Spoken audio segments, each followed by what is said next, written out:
notre influence, notre intelligence nous fait que notre influence est à l'échelle de la planète. Et si vous voulez avoir une idée, vous regardez, nous sommes partout, nous sommes très nombreux, nous sommes partout, et vous voyez, ce qui est jaune dans cette image, ce sont les autoroutes et les villes. Ce qui est rouge, c'est les puits de pétrole et le méthane qu'on fait brûler. Ce qui est mauve, ce sont les feux de forêt qui continuent à très grande vitesse au Congo, en Amazonie et en Afrique et en Indonésie.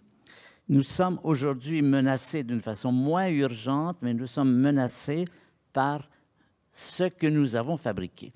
Par exemple, si vous avez de bons yeux, vous pouvez voir une petite lueur verte ici. Je ne sais pas si vous la voyez, tout près du Japon, dans le creux du Japon.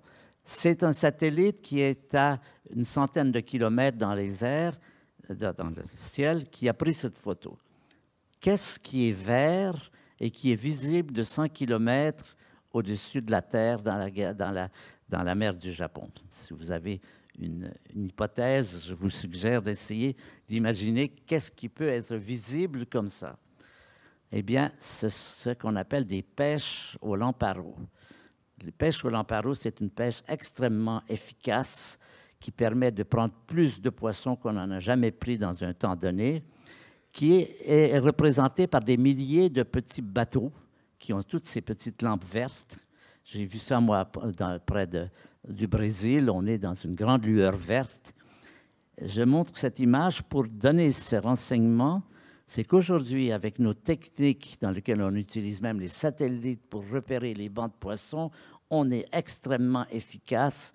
Eh bien, résultat, nous pêchons aujourd'hui 2 fois plus de poissons qu'il ne s'en reproduit.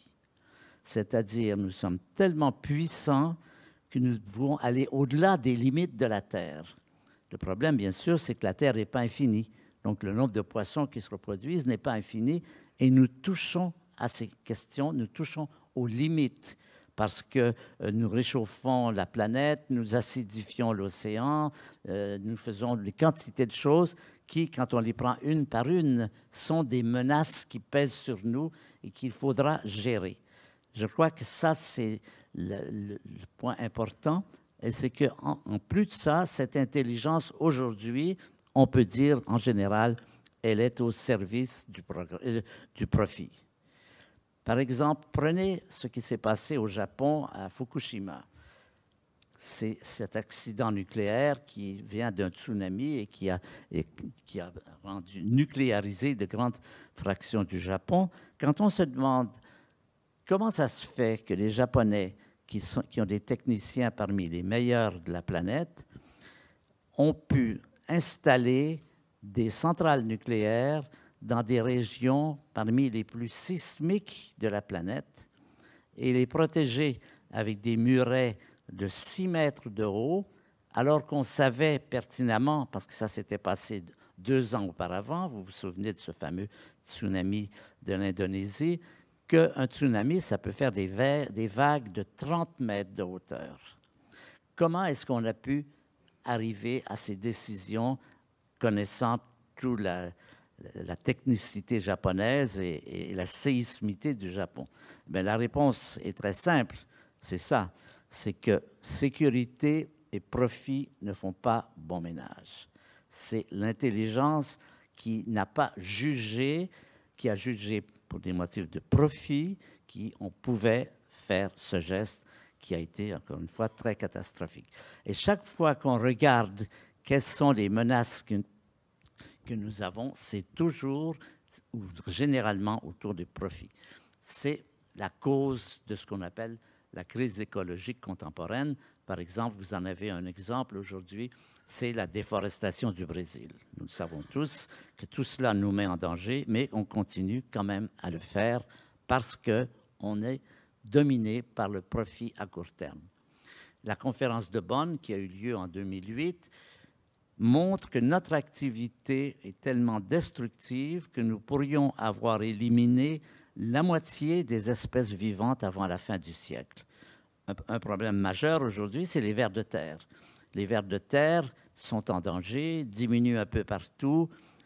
Les vers de terre, ça ne fait pas la une des journaux. On ne met pas dans la une des journaux, les vers de terre ont encore disparu, diminué, mais ça nous menace parce que font les vers de terre? Ils oxygènent les sols et donc ils les fertilisent. Et nous savons que régulièrement, nous perdons grande quantité de possibilités de fertilisation des sols parce que nous détruisons les vers de terre, parce que nous détruisons les abeilles et les insectes et la pollinisation. Enfin, je ne vais pas vous répéter ce qu'on appelle aujourd'hui la litanie, c'est-à-dire tout ce que nous regrettons, tout ce que nous déplorons de ce qui se passe aujourd'hui. Une phrase qui résume assez bien ceci, c'est tout se passe comme si nous menions une guerre contre la nature. Et nous savons que si nous gagnons, nous sommes perdus. Alors, la question se pose, l'intelligence est-elle un cadeau empoisonné? Est-ce que c'était une bonne idée, là mettez des guillemets, pour la nature de nous avoir donné l'intelligence si elle devait nous éliminer? La question est posée, la réponse n'est pas écrite dans le ciel, mais nous avons des exemples. Des exemples, c'est ceci, les tortues. Nous connaissons bien les tortues. Une tortue, ce n'est pas particulièrement intelligent par rapport à nous. Nous ne sommes pas très impressionnés par l'intelligence des tortues. Mais les tortues existent depuis 300 millions d'années. Elles ont traversé des quantités de crises, pas dues à l'humanité, mais il y avait des quantités de perturbations climatologiques, météorologiques, géologiques. Elles ont traversé tout cela parce que les tortues se sont installées dans un mode d'existence dans lequel elles vivent en harmonie avec la nature. Elles prennent et elles donnent. La différence avec nous, c'est que nous prenons, je dis en résumé, nous ne vivons pas en harmonie avec la nature. Notre histoire, c'est une histoire de saccage des domaines depuis très longtemps. Et c'est ça qu'il va falloir remplacer. Il va falloir changer tout notre rapport avec la nature si nous ne voulons pas amener la conclusion, pas pour nous, parce que nous ne serions pas là, l'intelligence est-elle un cadeau empoisonné? Ce que nous avons compris, et j'espère d'une façon viable, c'est que quand elle est mise uniquement au service du profit immédiat, quand elle saccage son environnement, quand elle ne comprend pas la nécessité de vivre harmonieusement avec la nature, quand elle n'est pas assez intelligente pour cesser de couper la branche sur laquelle elle est assise, c'est la seule façon de s'en sortir. L'intelligence, elle est ce que nous décidons d'en faire. Ce n'est pas plus d'intelligence qu'il faut, c'est de décider d'être assez intelligent pour utiliser notre intelligence d'une façon intelligente. Vous voyez, c'est vraiment la cause derrière tout cela qu'on peut remonter à ce cadeau que la nature a fait, qui nous a sauvés et qu'aujourd'hui nous menace et que nous avons à gérer. L'important, c'est de savoir qu'on ne va pas tout résoudre d'un coup, mais chaque petit pas compte, ce qu'on appelle les petits pas du colibri. Vous connaissez peut-être, je vais vous raconter cette histoire, la fable du colibri. La fable du colibri, c'est un incendie gigantesque, un feu de forêt avec des pompiers, des machines, tout ça, des avions qui transportent de l'eau. Et puis, il y a un petit colibri qui va chercher une goutte d'eau dans le ruisseau et qui vient le déposer sur le feu. Et les gens lui disent, de quoi tu as l'air avec ta goutte d'eau, franchement? Et il lui répond, ben, je fais ma part.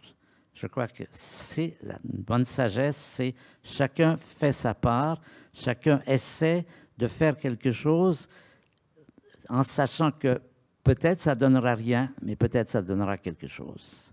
Donc je crois que ça, c'est la philosophie qu'il faut adopter aujourd'hui. Là, vous savez que vous avez fait quelque chose et c'est positif psychologiquement de sentir qu'on n'est pas à la dérive, qu'on n'est pas dans un mouvement déprimant, de pessimisme, etc., mais que ce que nous pouvons faire, nous l'avons fait. Nous avons beaucoup d'exemples, par exemple, d'écoles où les enfants ont transformé un dépotoir qui était dans la cour ou pas loin et qui en ont fait un jardin et qui ensuite ont fait une petite fête pour manger les légumes. Ça a un impact très important dans une période où une des choses les plus inquiétantes, c'est cet esprit de « c'est foutu ». C'est pas foutu Ici, il faut décider, il faut être déterminé à dire que ce n'est pas foutu et qu'on fait ce qu'on peut faire. J'aime citer une phrase de Jean Monnet, qui est un homme politique français, qui est un des auteurs de l'Europe, un de ceux qui ont fabriqué l'Europe, et qui disait, quand on lui demandait « Est-ce que vous êtes optimiste ou pessimiste? Est-ce que vous pensez que les Français et les Allemands un jour pourraient s'entendre? Est-ce que vous êtes optimiste ou pessimiste? » Et Jean Monnet répondait « L'important, ce n'est pas d'être optimiste ou pessimiste, c'est d'être déterminé. Déterminé à faire ce qu'on pense qu'il faut faire. Peut-être ça ne donnera rien, peut-être ça donnera quelque chose.